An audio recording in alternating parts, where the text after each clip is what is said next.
ಈಗ ನಾನು banking law and practice unit 3ಯ ಸೆಷನ್ 12 ಬರುವ ಹೋಲ್ಡರ್ ಫಾರ್ ವ್ಯಾಲ್ಯೂ ಈ ಟಾಪಿಕ್ನ ಬಗ್ಗೆ ಇವತ್ತು ನಿಮಗೆ ನಾನು ವಿವರಣೆ ಕೊಡಲಿಕ್ಕಿದ್ದೇನೆ. This is the last topic in paying banker and collecting banker. ಈಗಾಗಲೇ ನೀವು ಪೇಯಿಂಗ್ ಬ್ಯಾಂಕರ್ನ ಬಗ್ಗೆ ತಿಳ್ಕೊಂಡಿದ್ದೀರಿ, ಕಲೆಕ್ಟಿಂಗ್ ಬ್ಯಾಂಕರ್ನ ಬಗ್ಗೆ ಕೂಡ ಬೇಕಷ್ಟು ಮಾಹಿತಿಯನ್ನು ನೀವು ತಿಳ್ಕೊಂಡಿದ್ದೀರಾ. ಈಗ ಇಲ್ಲಿ ಬರುವಂತಹ ಟಾಪಿಕ್ ಏನಂದರೆ holder for value. Last topic in the collecting banker. So before knowing the meaning of holder for value, you should understand the meaning of holder. ಯಾರಿದು ಹೋಲ್ಡರ್? ಚೆಕ್ಕನ್ನು ಹೊಂದಿರುವವರು ಅಂತ ನಾವು ಹೇಳ್ತೇವೆ. Who is this holder? Holder means a person entitled in his own name to the possession of a negotiable instrument and to receive the amount due on it.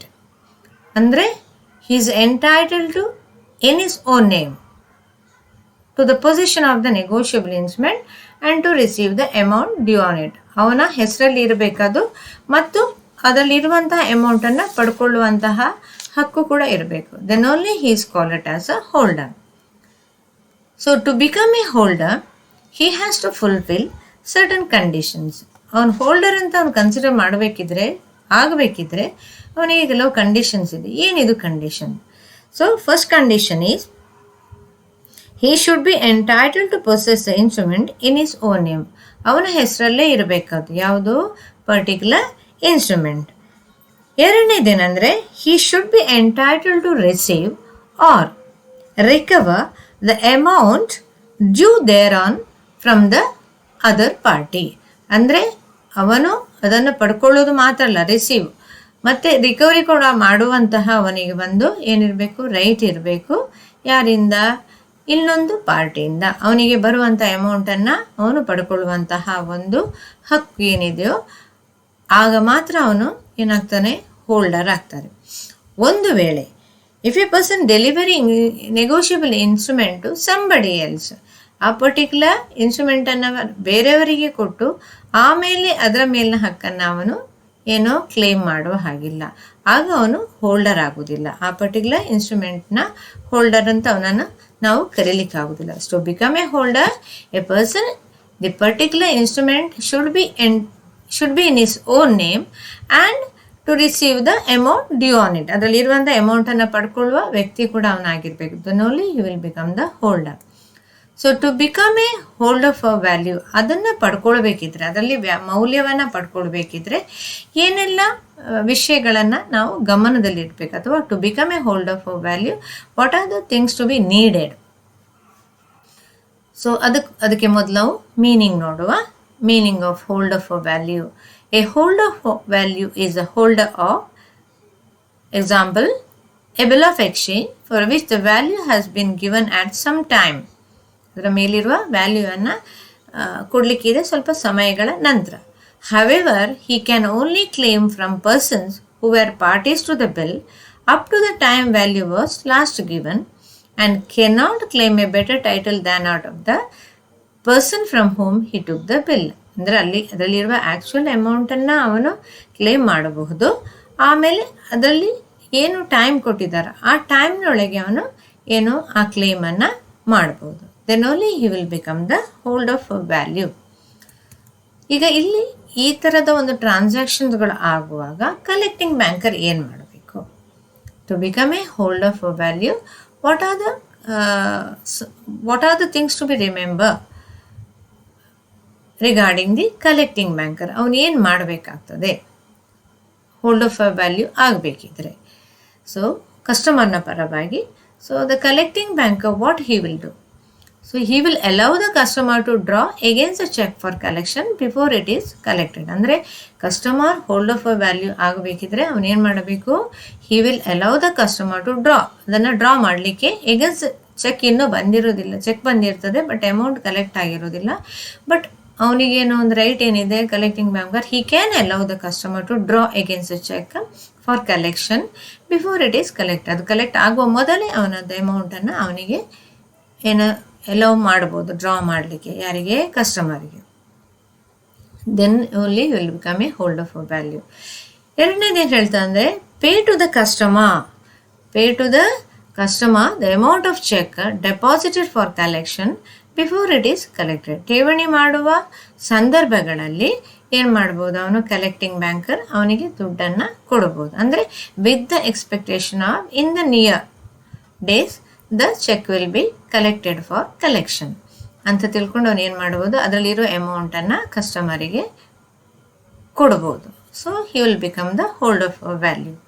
ಮೂರನೇದೇನು ಹೇಳ್ತಾ ಅಂದರೆ agree to honour the cheque of a customer against such check in the process of collection before they are actually collected. So collection ಆಗುವ ಮೊದಲೇ ಚೆಕ್ಕನ್ನು ಏನು ಮಾಡ್ಬೋದು, honour ಮಾಡಬಹುದು ಕಸ್ಟಮರ್ನ ಪರವಾಗಿ. So then he will become the hold of value. ಅಂದರೆ ಅವನು ಆನರ್ ಮಾಡಿದ ತಕ್ಷಣ the customer will become the hold of value. ಸಾಮಾನ್ಯವಾಗಿ ನೀವು ನೋಡಿರ್ಬೋದು, ನಮ್ಮ ಅಕೌಂಟಿಗೆ ದುಡ್ಡು ಬಿದ್ದರೆ ಅದರಲ್ಲಿ ಒಂದು your account has been credited with so and so ಅಂತ ಕೊಡ್ತಾರೆ, ಸಬ್ಜೆಕ್ಟ್ ಟು ದ ಕ್ಲಿಯರೆನ್ಸ್ ಅಂತ ಕೊಡ್ತಾರೆ. ಫಸ್ಟ್ ಇದರಲ್ಲಿ ಯುವರ್ ಅಕೌಂಟ್ ಹ್ಯಾಸ್ ಬಿನ್ ಕ್ರೆಡಿಟೆಡಲ್ಲಿ ನಮ್ಗೆ ಏನು ಬಿದ್ದಿರ್ತದೋ ಆ ಅಮೌಂಟನ್ನು ಮೆನ್ಷನ್ ಮಾಡ್ತಾರೆ. ಬಟ್ ಸಬ್ಜೆಕ್ಟ್ ಟು ದ ಕ್ಲಿಯರೆನ್ಸಲ್ಲಿ ಹಳೆಯ ಲಾಸ್ಟ್ ಬ್ಯಾಲೆನ್ಸೇ ಅದರಲ್ಲಿ ಇರ್ತದೆ. So that's why here the collecting banker agrees to honor the check of a customer against such a check in the process of collection before they are actually collected. Collection ಆಗೋ ಮೊದಲೇ the collecting banker can honour the cheque of a customer. So next point is receive the cheque is meant for collection in settlement of an existing debt or advances. ಒಂದು ವೇಳೆ customer ಇದೇನಾದರೂ debt dues ಇದ್ದರೆ ಅಥವಾ advances ಏನಾದರೂ ಅವನು ಪಡ್ಕೊಂಡಿದ್ರೆ ಅಂಥ ಸಂದರ್ಭದಲ್ಲಿ ಈ ಚೆಕ್ಕನ್ನು ರಿಸೀವ್ ಮಾಡಿ ಆ ಅಮೌಂಟನ್ನು ಅವನ ಡೆಟ್ ಅಥವಾ ಅಡ್ವಾನ್ಸ್ಗೆ, ಕಸ್ಟಮರ್ ಇದು ಡೆಟ್ ಅಥವಾ ಅಡ್ವಾನ್ಸ್ಗೆ ಅಡ್ಜಸ್ಟ್ ಮಾಡ್ಬೋದು. That is why the collecting. So ಅಲ್ಲಿ ಕೂಡ ಏನಾಗ್ತದೆ ಅಂದರೆ ದ ಹೋಲ್ಡರ್ ಯಾರಿದ್ದಾರೆ, customer will become the hold of value. ಏನು ಬರುತ್ತಾ ಅದಕ್ಕೆ ಅವನು ಹಕ್ಕುದಾರನಾಗಿರ್ತಾನೆ. Next point, he lends to the customer against a cheque deposited for collection. ಒಂದು ವೇಳೆ ಕಲೆಕ್ಷನ್ ಆಗಲಿಕ್ಕೆ ಇದೆ, ಚೆಕ್ ಅಮೌಂಟ್ ಇದೆ, ಅವನಿಗೆ ಲೋನ್ಸ್ ಆ್ಯಂಡ್ ಅಡ್ವಾನ್ಸನ್ನು ಕೂಡ ಅವನು ಕೊಡ್ಬೋದು. Then the customer will become the hold of value. Next one is about when he exercises lien on the check deposited for collection for any amount due from the customer. ಕಸ್ಟಮರಿಗೆ ಏನಾದರೂ ದುಡ್ಡು ಬಾಕಿ ಇದೆ ಅಂತಂದರೆ ಏನು ಮಾಡ್ಬೋದು, ಇಲ್ಲಿ ಕಲೆಕ್ಟಿಂಗ್ ಬ್ಯಾಂಕರ್ ಏನು ಮಾಡ್ಬೋದು ಅಂದರೆ ಅವನ ಹಕ್ಕನ್ನು ಆ ಚೆಕ್ನ ಮೇಲೆ ಅವನು ಸಾಧಿಸ್ಬೋದು, ಸ್ವಾಧೀನಕ್ಕೆ ತಗೊಳ್ಬೋದು ಅಂತ ಲೆಕ್ಕ. ಆಗ ಅವನು ಏನಾಗ್ತಾರೆ, ಹೋಲ್ಡ್ ಆಫ್ ವ್ಯಾಲ್ಯೂ ಆಗ್ತದೆ. So that's why here the collecting banker exercise his lien on the cheque deposited for collection for any amount due from the customer. ಯಾವುದೇ ಒಂದು ದುಡ್ಡು ಬಾಕಿ ಇದ್ದರೆ ಅವನಿಗೆ ಬರುವಂತಹ ಚೆಕ್ನ ಮೇಲೆ ಅವನು ಆ ಹಕ್ಕನ್ನು ಸಾಧಿಸಿಕೊಂಡು ರಿಕವರಿ ಮಾಡಿಕೊಳ್ಬೋದು. So these are the few things to be remember to become a holder for value. The actual function is performed by the collecting banker on behalf of the customer. So to become a holder, what is important? Position of the instrument is very important, along with the amount that is mentioned in the check. Then only the person will become a holder for value. This is the last topic in the collecting banker as well as the unit 3's topic, full topic, that is paying banker and collecting banker. With this few words, I would like to end the topic of paying banker and collecting banker. Now I will go to the last topic, multiple choice question.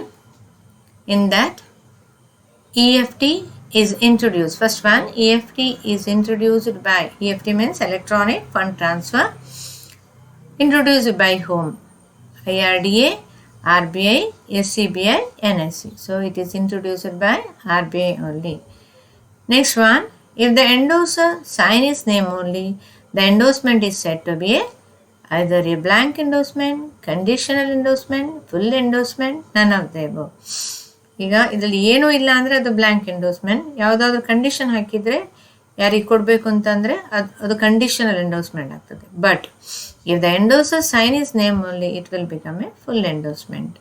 ಅದರ answer ಅದು. ಮೂರನೇದು, what is the result of combining technology and traditional bank service through website that customer used to access their bank account, whether it is a home banking, mobile banking, internet banking, television banking. So ನಾವೇನು ಹೇಳ್ಬೋದು ಅಂದರೆ ಇಲ್ಲಿ internet banking is the result of combining technology and traditional bank service through website that the customer used to access their bank account. So answer is internet banking.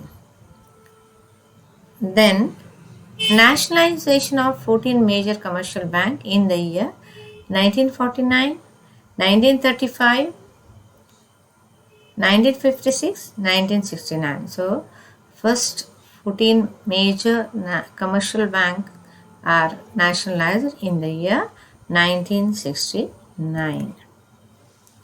Fifth one, addition of the name of a banker across the face of a check is called as general crossing, special crossing, upper crossing, lower crossing. ಇದರಲ್ಲಿ ಯಾವುದಾದ್ರೂ ಹೆಸರು edition ಆದರೆ ಅದನ್ನು ನಾವು special crossing ಅಂತ ಹೇಳ್ತೇವೆ. Last one, in which year SWIFT was established.